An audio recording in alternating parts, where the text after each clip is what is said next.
Bonsoir à tous et merci de nous accueillir chez vous ce soir pour une nouvelle édition du journal.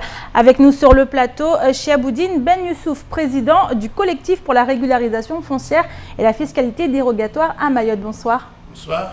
Alors on a vu que vous étiez très actif sur le terrain, ce terrain qu'on vient d'évoquer. La ministre arrive prochainement à Mayotte. Vous avez prévu de l'accueillir. Vous avez également demandé à vous entretenir avec elle. On verra ce qu'il en est tout à l'heure avec vous dans ce journal. Avec nous également sur le plateau, Pierre Bellucci. Bonsoir Pierre. Bonsoir Amina, bonsoir à tous. Alors on parlera tout à l'heure de ce qui s'est passé ce matin du côté de Chirungui avec cette grosse panique qui a eu lieu dans un établissement scolaire, le lycée général de Chirungui. On verra cela tout à l'heure, Pierre, avec vous. Mais d'abord, voici les titres de ce vendredi 23 septembre. Scène de panique et de violence ce matin au lycée général de Chirungui. Des élèves du lycée professionnel se sont rendus sur place pour en découdre avec ceux du lycée général. Une histoire de représailles qui a mal tourné et qui a entraîné de nombreux blessés, dont certains graves. Le point dans votre journal. Arlette Henry, la co-gérante de la Smart, a annoncé ce matin que le dépôt de bilan est programmé au 31 décembre prochain si rien n'évolue. L'ultimatum est désormais lancé et les agents de la Smart ont passé la nuit au sein du conseil départemental afin d'alerter les élus sur leur sort. Explication. Le cycle de conférences du CUFR a repris son cours. Le service culturel du centre universitaire a ainsi fait appel à Michel Taillefer et Pascal Roland pour évoquer le combat d'André Malraux. Écrivain et homme politique français du XXe siècle, ce faiseur d'histoire aura marqué les générations par ses idées engagées. Reportage à la fin de cette édition. Nous avons de parler de ce qui s'est passé ce matin à Chirungui, direction Kombani, où il y a tout juste une semaine, un rat a été découvert dans les collations servies à l'école élémentaire Kombani 1. Depuis, les parents d'élèves se retrouvent chaque jour devant l'établissement et attendent des solutions de la part de la mairie. Mais face au silence qui leur est opposé, la colère monte et les enfants ne bénéficient désormais plus d'aucun goûter. La menace d'un blocage de la mairie plane donc dans la commune. Un sujet signé Pierre Bellucci, Abbas Alidi et Leslie Vimney. Les choses ne s'arrangent pas à l'école élémentaire de Kombani 1. Les mamans étaient à nouveau devant les portes de l'établissement ce matin et continuent de s'indigner vis-à-vis des collations servies aux enfants. En effet, depuis l'affaire du rat retrouvé dans un sac de pain au raisin, les mamans attendent des signes d'évolution. Mwanangu alishtuzo après asikuwa kama mimba isumudza andisashinamna après mesaya mwambamba kwa litinda goni baikala tana shitu aimi kama ajali koli après abaki babota madza watu walawa pia wajada goni amojamba mama leo gutezi kana tuti moni après vozakana tuti après watu wa volwa wasula ramohara après ratsomi ashtuye ilishe ivo après wa change manara nguzuzo watu wa jano jabanu kapsa change tashitu watu wa pare solution ivo tongozi regle mana wa wana ene kawa manaja afukama sur place babo watu watofanya chini. Lundi, les mamans ont pu rencontrer le maire de la commune de Tsingoni qui s'est montré très réceptif face au problème. Mais depuis, les parents d'élèves n'ont pas eu de retour et considèrent ce silence comme un manque de considération. À la dernière réunion qu'on a eue avec monsieur le maire, il nous a expliqué qu'il était d'accord avec nous sur ce qu'on revendiquait. Et pourtant, jusqu'à aujourd'hui, on ne voit pas monsieur le maire. Il n'est pas là. On ne voit aucun représentant de la mairie qui nous soutienne. Mais ils sont tous dans leur bureau, restés calmement. Et nous, il y a nos enfants, on a payé. Et pourtant, nos enfants ne mangent pas de collation. Parce qu'on ne veut pas qu'ils mangent du n'importe quoi. Il faut que les conditions d'hygiène soient respectées. Je ne vois pas pourquoi ils ne prennent pas leurs responsabilités. En tant que maire, il est responsable. Et je vois mal que si jamais il arrive une intoxication à l'école, et il n'y a pas de centre d'antipoison à Mayotte, je vois mal, monsieur le maire, évacuer 700 élèves à la Réunion. Les craintes pour la santé des enfants sont devenues telles que du côté des parents, les collations sont immédiatement renvoyées. Désormais, le camion de livraison ne prend même plus la peine de s'arrêter, ce qui pose problème à certains parents qui ont payé la collation et qui n'ont pas les moyens d'offrir un autre goûter à leurs enfants.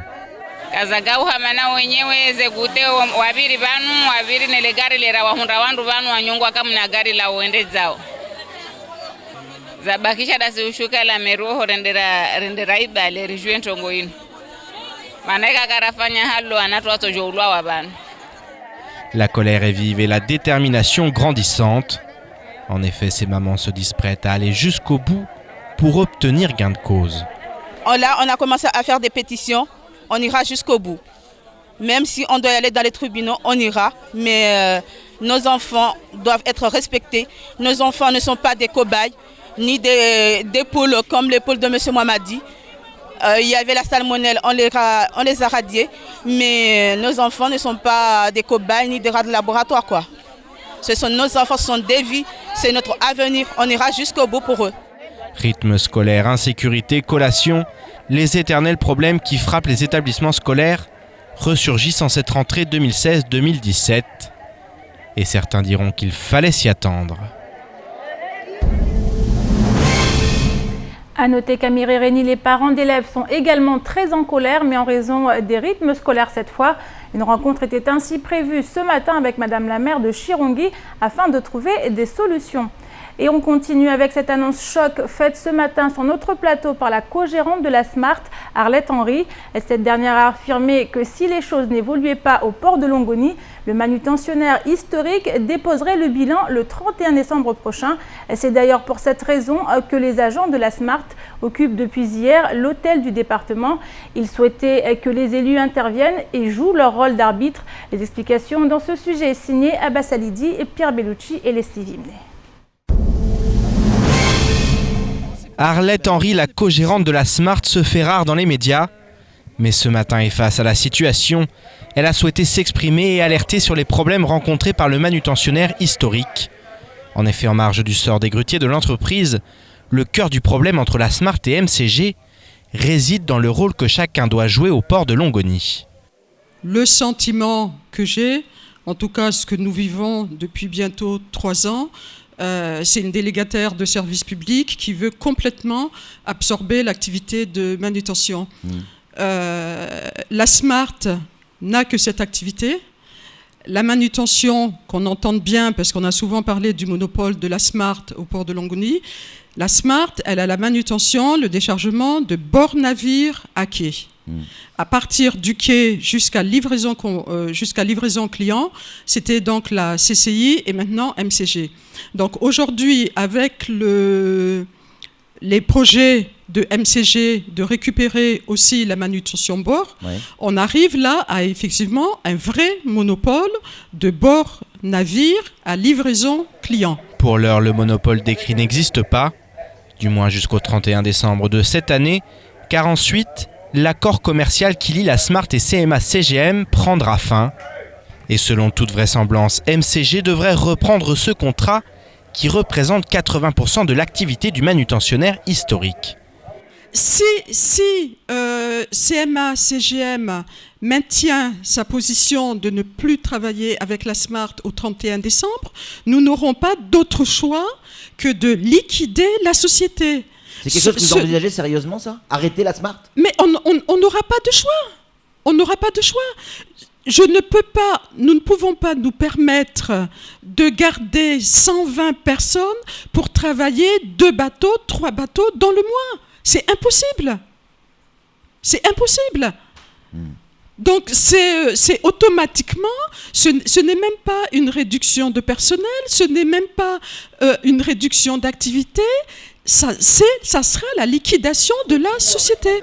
Une liquidation à laquelle les salariés de la Smart se refusent.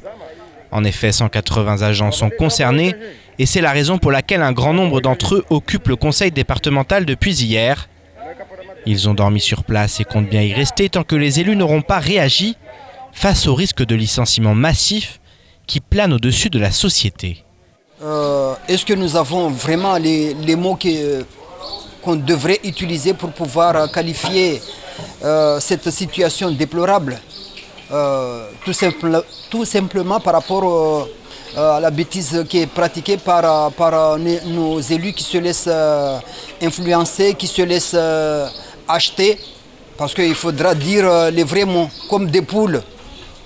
Alors, à voir ce que vivent les agents de la Smart depuis tout ce temps jusqu'à aujourd'hui, qui cherchent qu'avoir une garantie d'emploi, une protection d'emploi pour pouvoir vivre convenablement et aider leur progéniture. Alors, qui ne veut pas avoir une situation de stabilité pour pouvoir vivre et gérer sa famille comme il faut? La situation n'est pas nouvelle et aujourd'hui le point de non-retour semble avoir été atteint. En effet, il y a désormais péril en la demeure et seuls les élus peuvent intervenir pour permettre aux salariés de conserver leur emploi. Je ne vais pas mentir à mes salariés en leur disant qu'on va s'en sortir aujourd'hui. Je reste persuadée qu'en se battant,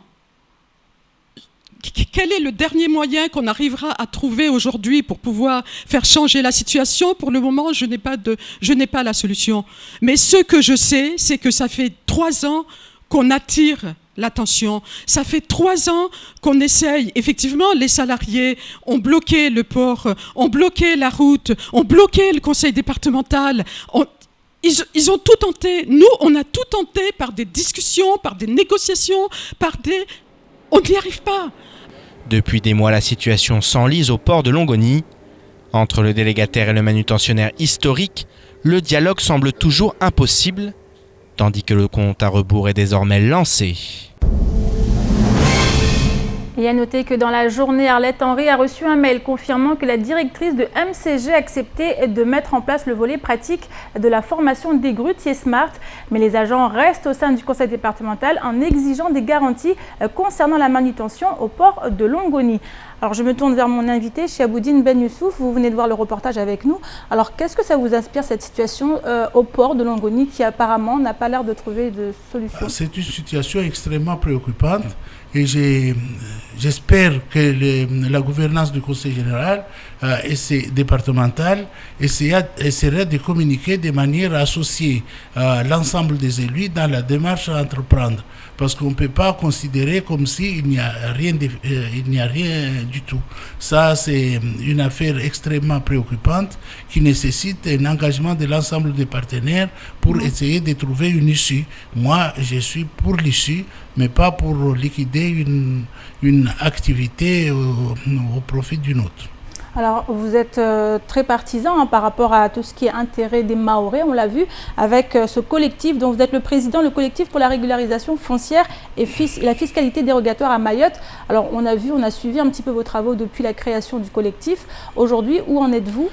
D'abord, merci de m'avoir invité et surtout merci à toutes les personnes qui se sont investies jour et nuit pour essayer de sensibiliser un grand nombre de nos compatriotes répartis sur l'ensemble du territoire pour qu'ils attirent l'attention sur le système fiscal qui est mis en place. Le système fiscal qui est mis en place, il est en déconnexion totale, mais je dis bien totale avec la réalité.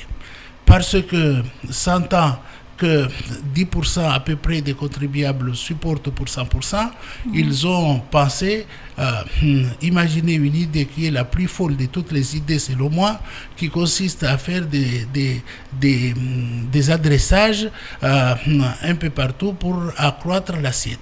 Mais ça veut dire quoi, adressage? C'est donner une reconnaissance à des squatteurs des terrains privés, des terrains publics, des terrains tout ça. Et là, si on a connu des problèmes dans Mayotte pour tout ce qui est lié au foncier, ce n'est pas nécessairement un problème d'étrangers, mais dedans, il y a des gens qui ont la nationalité française et qui sont français comme vous et moi, qui sont dans le courant des squatteurs. Alors, si on leur donne une reconnaissance, c'est que franchement, toute la collectivité est co-responsable.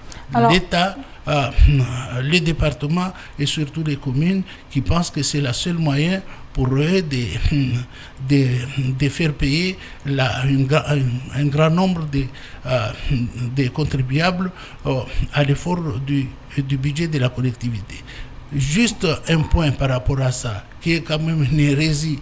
Si on considère que d'après l'INSEE en 2012, 84% de la population vivant en dessous des seuils de pauvreté. Je ne sais pas ce que l'adressage peut donner en plus à des gens qui sont de toute façon insolvables. Ce qu'il faut faire, c'est rendre compte dans la tête que nous sommes département. Mais j'ai l'impression que bon nombre d'élus sont encore sous l'ancien régime. Alors, vous avez également fait paraître une pétition qui avait recueilli plus de 17 000 signatures. Est-ce qu'aujourd'hui, vous avez les fruits, vous avez réussi à obtenir les fruits de toute cette mobilisation? Voilà, impeccable. Parce que déjà, beaucoup de responsables politiques ne croyaient pas. On pensait qu'on allait là-bas, promenade, revenir sans résultat.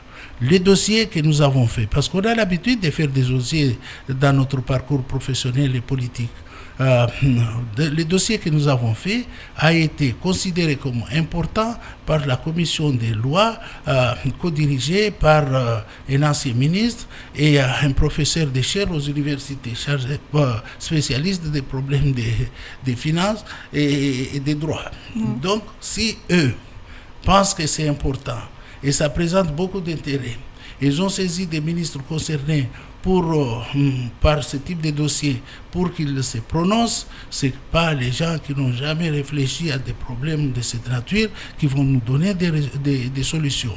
Parce que, vous savez, excusez-moi, parce que c'est très populaire de faire passer les messages. En 80, ça date de certains temps, en 80, on avait un régime statutaire des agents territoriaux. C'était comme ça. Et nous, quand on voulait l'adapter en fonction des moyens supplémentaires qu'avaient les collectivités, on s'est dit que ces statuts étaient désuets et ne répondaient pas aux critères, aux conditions de recrutement des cadres qualifiés, expérimentés dans la fonction publique locale. Mais comme il y a eu un rejet de la part de l'administration qui assurait la tutelle, on est parti devant les tribunaux et les tribunaux nous ont donné raison. Et maintenant, tout le monde est content d'avoir que les statuts des trois fonctions publiques, publics sont étendus, des droits communs sont étendus à Mayotte. Alors, il faut croire en ce qu'on fait et on a toujours des résultats. Alors vous êtes nombreux, vous notamment au sein du collectif, à attendre l'arrivée de la ministre. Alors quelles seront vos demandes et est-ce que vous avez réussi à obtenir un rendez-vous pour la rencontrer? On a formulé une demande et entre-temps, les collectifs s'est ajouté de notre collectif et d'autres collectifs déclarent vouloir se joindre à nous, ce qui est une très bonne chose. Nous attendons la réponse qui sera relayée par la préfecture. Mais ce qu'il faut peut-être comprendre, noter dans ce dossier, c'est que nous avons la chance d'avoir une personne qui était chargée de l'égalité réelle pour l'outre-mer. Et je pense que nous, on est en plein dedans. Et dans votre plateau même, vous aviez invité Fuenta, le candidat Hollande, et il parlait d'une certaine relance dans vos écrits. Et on lui disait comment financer alors que l'État n'a pas de sous. Je dis que je pensais qu'à Mayotte, ça peut freiner l'expression, en d'autres termes, l'expression de la solidarité en faveur de la lutte contre l'injustice. Merci beaucoup, Chiaboudine Ben Youssouf. Vous êtes le président du collectif pour la régularisation foncière et la fiscalité dérogatoire à Mayotte. Merci d'avoir répondu à nos questions. Et on disait tout à l'heure en ouverture de ce journal, la violence a à nouveau sévi dans les établissements scolaires ce matin. Au lycée général de Chirongui, un règlement de compte entre lycéens a entraîné un mouvement de foule faisant de nombreux blessés. Une situation qui n'est pas nouvelle, mais qui, en raison de la gravité des blessures de certains, a atteint cette fois la limite du supportable. À 15 heures, les parents ont ainsi manifesté devant l'établissement pour exiger que des mesures soient prises. Le résumé des faits dans ce reportage signé Soumani Darwesh et Pierre Bellucci. Le calme après la tempête. Ce matin, la commune de Chirongui a été secouée par une vague de violence liée à un règlement de compte entre jeunes lycéens. Dès 6h50, des dizaines d'élèves du lycée professionnel ont tenté de s'introduire dans l'enceinte du lycée général pour en découdre. Une histoire de représailles, comme nous l'explique ce jeune lycéen professionnel qui a souhaité nous raconter sa version des faits quelques minutes après les événements.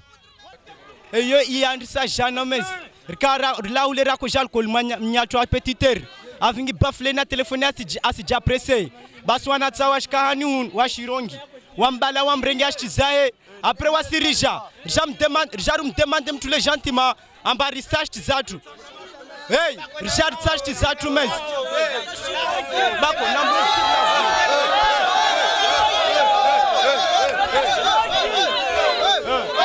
kartolawa hey waskartumrian mes wanatashi washirongi wao wanana group za wadungana jambala wasirjarunga tashi za gentiment aplera radeshti zachu warudite nasir buba wareme mwamtashtu avin washtunzu wamremese mbea mononi wamreme na mpanga apromes watana mtu gaswafa onyumoneka kamsami. Selon les témoins, certains jeunes étaient armés de chaînes, de bâtons ou encore de couteaux. Ils ont ainsi tenté de forcer les grilles du lycée, ce qui a provoqué un mouvement de foule à l'origine de nombreux blessés. Cette maman qui s'est rapidement rendue sur place n'a d'ailleurs pu que constater les dégâts. Wanatakoza wawengi swafi mana pompiera ngusi zerio wao kawahoya winga mramadudu ta para basa banu wasalelo kamba wao wanda directeur mamudzu ta basa banu raha pompier surenga tu banu madzari na 9h enda mbelo na raha pompier kayazia urenga wanatsawakodza sina mwanangu akodza munhu vapo tabana basa pompier mbingi vale ande mramadudu banu sina mdunge mramadudu akodza to mana tawhima kashindra hima paka dzulwa bodi akutilwa. Le calme est finalement revenu avant que des parents d'élèves ne se dirigent vers le lycée professionnel pour réclamer des comptes auprès des élèves à l'origine de l'accident. Les gendarmes présents sur place ont dû intervenir et ont procédé à plusieurs arrestations dans les rangs des lycéens. Cela a alors déclenché une série de caillassages à l'encontre des forces de l'ordre qui ont néanmoins rapidement maîtrisé la situation. Des scènes violentes auxquelles certains parents sont tristement habitués. Ce n'est pas la première fois que ce genre d'action se passe au niveau de Chirongi. Un jour, moi, j'ai vu au moins une vingtaine de jeunes qui viennent de Kanikeli, par exemple. Ils sont venus tabasser des jeunes qui sont scolarisés au niveau du lycée d'enseignement général. Donc, c'est tout le temps qu'on voit ce genre d'action. Et aucune action de sécurisation du lycée jusqu'ici n'a été faite, quoi. Donc, il est temps que quelque chose soit fait, quoi, en fait. Depuis les événements, nombreux sont ceux à s'en prendre violemment aux autorités. En effet, la violence n'est pas nouvelle au sein et aux abords des établissements scolaires et les actions mises en place ne semblent toujours pas suffisantes pour l'enrayer. Au madomana wasungadza mana tongozini za hali maure banu kula sukursu lagwa ala karspara solution tsoka yotsi safi wa mtu swelewa amba banu lazima wasimapara der himeri anie wana watu au banu serikali de lazima ingalie tongozini namna zendrao mana sonari serikali yorira wakati mwingi ala kaskira wamile wonto ngwamba lazima wasi ujama der himeri ngalie udele kansunu to mana rista mahangu vi serikali ala kasur saidia. À 15h, un cortège de parents d'élèves s'est de nouveau rendu devant les portes du lycée professionnel afin de dire stop à cette violence. Une violence qui, moins d'un mois après la reprise de l'année scolaire, s'invite à nouveau dans les établissements. Alors Pierre, on le voit, Chirongi a été marqué aujourd'hui par cette violence, encore une fois, entre jeunes, entre lycéens. Les établissements scolaires ne sont toujours pas à l'abri de ces violences. Ben oui, force est de constater que non. Et puis c'est toujours pour la même chose, un vol de téléphone. On se souvient, il y a quelques mois de ça, juste avant les vacances scolaires, à Passamenti, au collège, il y avait les mêmes choses exactement. Et ensuite, effectivement, ça s'envenime et on tombe dans une violence qui est à chaque fois terrible. Là, à Chirongi, aujourd'hui, ce matin déjà, on a eu des appels et on avait des témoignages de scènes assez invraisemblables. Alors, il se trouve que sur place, c'est vrai qu'on n'a pas eu les mêmes réalités, mais en tout cas, là, ce qui est sûr, c'est que vraiment, ça a été très violent. Il y a eu beaucoup de blessés. Il y a eu un mouvement de foule, en fait, c'est surtout ça. Parce que donc, les deux bandes rivales allaient s'affronter et il y avait beaucoup de personnes qui étaient là. Il était 7h moins 10 du matin, donc la plupart des élèves allaient rentrer. Il y avait des parents qui étaient là pour accompagner les enfants. Donc, finalement, voilà, il y a eu ce mouvement de foule face à l'arrivée des jeunes du lycée professionnel qui voulaient en découdre avec les autres, qui ont essayé de rentrer. Donc le portail est tombé, apparemment est tombé sur des personnes et voilà. Et ensuite il y en a qui ont été piétinés par terre. Donc c'était des scènes assez incroyables. En tout cas, ce qui est sûr, c'est qu'il y a énormément de colère du côté des parents d'élèves.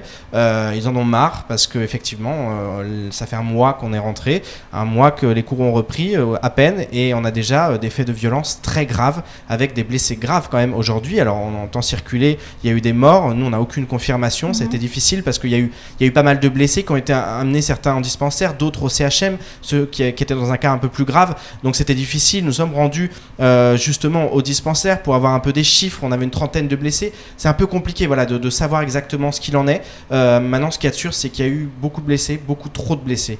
Alors justement, on avait évoqué ces questions il y a quelques mois avec le vice-rectorat. Oui. Est-ce qu'aujourd'hui on a eu un retour du côté... On sait qu'il y a eu beaucoup de choses de faites dans la sécurisation, notamment pendant ces vacances. On sait que voilà, maintenant il y a quelqu'un qui gère, j'allais dire, cette sécurité qui a été engagée par le vice-rectorat. Donc on sait qu'il y a beaucoup de choses qui ont été faites. Maintenant, c'est pas suffisant. C'est pas suffisant parce que la violence, malheureusement, elle frappe dans tous les établissements. C'est pas ciblé. Certains diront c'est que Kaweni. Non, la violence, elle est dans tous les établissements et parfois, et ben voilà, comme ça, elle explose et c'est souvent très très violent. Maintenant, ce qu'on avait dit hier, il me semble, c'est que on avait l'impression que Mayotte s'était calmé, qu'il y avait moins de faits de délinquance. Sur une journée comme aujourd'hui, il s'est passé ça. Il y a eu ensuite, pas longtemps après, une agression à Kaweni, une agression très grave. Une jeune fille s'est fait agresser par 5 jeunes à coups de bâton. Ils voulaient lui dérober son téléphone. Les gendarmes se sont mis à la poursuite de ces agresseurs. Quelques minutes après, dans la matinée, nous avons assisté depuis les locaux de Kwezi à un vol à l'arraché sur une dame dans la descente Sogea, un agresseur également. Donc voilà, la délinquance est toujours là, il faut toujours rester vigilant. Il faut surtout que les services de l'État ne fassent pas comme si elle n'existait pas nous faire croire au sentiment de sécurité. Mayotte vit encore dans l'insécurité. Alors on sait qu'il y a des choses qui ont été faites, on sait qu'il y a un travail derrière. Malheureusement aujourd'hui on n'est pas encore arrivé à une sécurité et les agressions sont encore là et elles sont quotidiennes, que ce soit des cambriolages, des agressions comme ça. La violence aussi est encore là dans les établissements, dans les rues. Donc voilà, donc il faut toujours rester vigilant et puis il faut que les services de l'État prennent encore le sujet à bras-le-corps. On le dit tous les jours, mais peut-être qu'à un moment donné, ça va, on ne sait pas, il va y avoir des actions fortes. On attend la ministre aussi, qu'est-ce qu'elle va dire ? Merci beaucoup Pierre pour toutes ces précisions et je vous propose maintenant de faire un petit tour d'horizon du reste de l'actualité de ce vendredi 23 septembre. C'est tout de suite dans l'actualité en bref. Chaque soir près du marché de Mamoudzou, c'est le même balai des voitures qui ralentissent et chargent des jeunes femmes. En effet, la prostitution est en plein essor à Mayotte et après enquête, il s'avère que la plupart des jeunes femmes qui la pratiquent viennent de la région des Grands Lacs en Afrique. Elles sont arrivées en Kwassa, soit par Anjouan, soit par Madagascar, et doivent rembourser le voyage qui peut coûter jusqu'à 15 000 €. Toutes possèdent également un point commun, elles ont atteint l'îlot Lagon grâce à l'aide d'une personne sur place qui organise ce réseau de l'Afrique jusqu'en Espagne. Ces jeunes femmes rêvent d'atteindre l'Europe, et notamment l'Espagne où les maisons closes sont légales. Un trafic en plein essor donc, et qui pourrait se développer à l'avenir, dans la mesure où ces femmes sont des ninis, à savoir ni papier ni expulsables, car vivant trop loin pour être reconduites. Elles sont donc condamnées à vivre ici et à se prostituer pour survivre. Alors que la grève dans la fonction publique doit reprendre mercredi prochain, le secrétaire départemental du SNUPP vient à nouveau d'écrire à Madame le vice-recteur Nathalie Costantini afin de dénoncer les conditions de recrutement des professeurs contractuels. S'agissant des recrutements d'agents contractuels, même si le SNUPP FSU Mayotte souhaite que le vice-rectorat cesse de recourir à cette catégorie de personnel, il tient à rappeler sa demande exprimée à plusieurs reprises. À diplôme égal, il faudrait prioriser le recrutement de contractuels locaux. Le dispositif mis en place tout récemment par le vice-rectorat, à savoir une prime de 5 mois pour les contractuels qui n'ont aucune attache avec Mayotte, tend à encourager le recrutement de personnel contractuel non résidant à Mayotte. D'autant qu'ils n'ont aucune obligation de rester après leur contrat. Alors que l'aéroport de Mayotte qui appartient au groupe canadien SNC Lavalin doit changer de propriétaire, son actuel directeur Daniel Lefebvre quitte ses fonctions. Il reste néanmoins en Outre-mer et officiera désormais à l'aéroport de Saint-Martin aux Antilles. Selon les informations recueillies par nos confrères du quotidien Les Nouvelles de Mayotte au salon Top Reza, il sera remplacé par un ancien général d'aviation. L'aéroport de Mayotte s'apprête donc à faire peau neuve même si le flou persiste quant au rachat du groupe SNC-Lavalin. En effet, si une offre émanant d'un partenariat entre les sociétés françaises Impact Holding et Cyclade Gestion a bien été formulée, rien n'est pour l'heure signé. Et prenons enfin la direction du CUFR, le centre universitaire de Dembéni, où le cycle des conférences a repris son cours. En orateur aujourd'hui, Michel Taillefer et Pascal Roland, qui tous deux ont tenu à rendre hommage à André Malraux à travers une conférence intitulée « André Malraux, le faiseur d'histoire ». L'auteur du célèbre roman « La condition humaine » et homme politique français du XXe siècle, en effet marqué son époque et bien au-delà.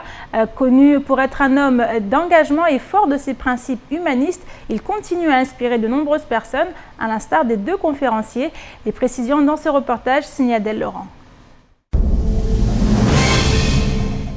Militant anticolonialiste en Indochine, engagé aux côtés des républicains espagnols lors de la guerre d'Espagne, résistant durant la Seconde Guerre mondiale, combattant politique aux côtés de De Gaulle, André Malraux a eu une vie remplie de combats. Pascal Roland et Michel Taillefer ont souhaité le mettre à l'honneur aujourd'hui au travers de cette conférence. Ils nous expliquent pourquoi. Comme vous nous voyez physiquement, on appartient à la même génération, la génération de 1968. Et donc, même si nous n'avons pas été toujours du même côté des barricades, nous partageons les mêmes valeurs d'humanisme, de rebelle, qu'on retrouve chez Malraux, et c'est ce qui nous a amenés à traiter de ce sujet. André Malraux, le faiseur d'histoire, tel était le thème de la conférence d'aujourd'hui. Pascal Roland nous en dit plus. Faiseur d'histoire parce que Malraux a parcouru le XXe siècle en participant à tous les grands combats qui ont pu jalonner cette histoire. Il a été acteur et faiseur en même temps de l'histoire. Il y a pris partie active la plupart du temps, avec un courage incroyable, et il ne s'est pas contenté d'être passif devant les événements. Il a fait l'histoire à sa mesure, à sa place, comme son devoir lui demandait de le faire. Anticolonialiste, militant antifasciste, résistant, militant gaulliste, ministre de l'Information mais aussi ministre d'État chargé des affaires culturelles, André Malraux était un homme d'engagement qui osait défier l'autorité. Bien sûr qu'il faut défier l'autorité parce que l'autorité a besoin d'être secouée. C'est un militant de la liberté, c'est un militant des droits de l'homme, c'est un militant qui se bat contre toutes les injustices. Une vie de combat, André Malraux a prononcé à ce sujet lors de son discours à la Chambre des députés en 1945 la phrase suivante : « La liberté appartient à ceux qui l'ont conquise ». Et pour Pascal Roland et Michel Taillefer, le combat ne doit pas s'arrêter. Et je crois que dans le monde d'aujourd'hui, l'engagement des jeunes, comme nous on a pu le faire à 20 ans, est une nécessité prégnante. Je crois que la jeunesse ne doit pas être restée passive, je crois qu'elle a à comprendre ce qui s'est passé avant, pour mieux anticiper ce qui va se passer demain, et que cette notion d'engagement, au nom d'un humanisme qui soit teinté de religion ou pas, peu importe, elle est fondamentale. Et c'est un peu ce qui nous anime aussi. Pourquoi on fait une conférence ici, dans ce centre universitaire ? C'est peut-être pour dire aux étudiants, bougez-vous, soyez des humanistes, battez-vous pour que les valeurs essentielles auxquelles nous croyons, Michel et nous, et que nous avons la faiblesse de penser qu'elles soient universelles, continuent de perdurer. Pour nous, c'est un devoir de transmission, un devoir de mémoire. L'humanisme, cette philosophie qui place l'homme et les valeurs humaines au-dessus de toutes les autres valeurs, traverse donc le temps. Et comme André Malraux disait, l'humanisme, ce n'est pas « ce que j'ai fait, aucun animal ne l'aurait fait », c'est dire « nous avons refusé ce que voulait en nous la bête ». Et c'est la fin de cette édition. Merci à vous de l'avoir suivi. Une édition à retrouver sur OM5, également disponible en replay sur notre site l'infocoesie.fr, sur YouTube et sur notre page Facebook. Quant à moi, je vous donne rendez-vous dès lundi, même heure, même chaîne, pour une nouvelle édition du journal. Excellente fin de semaine à vous sur KTV.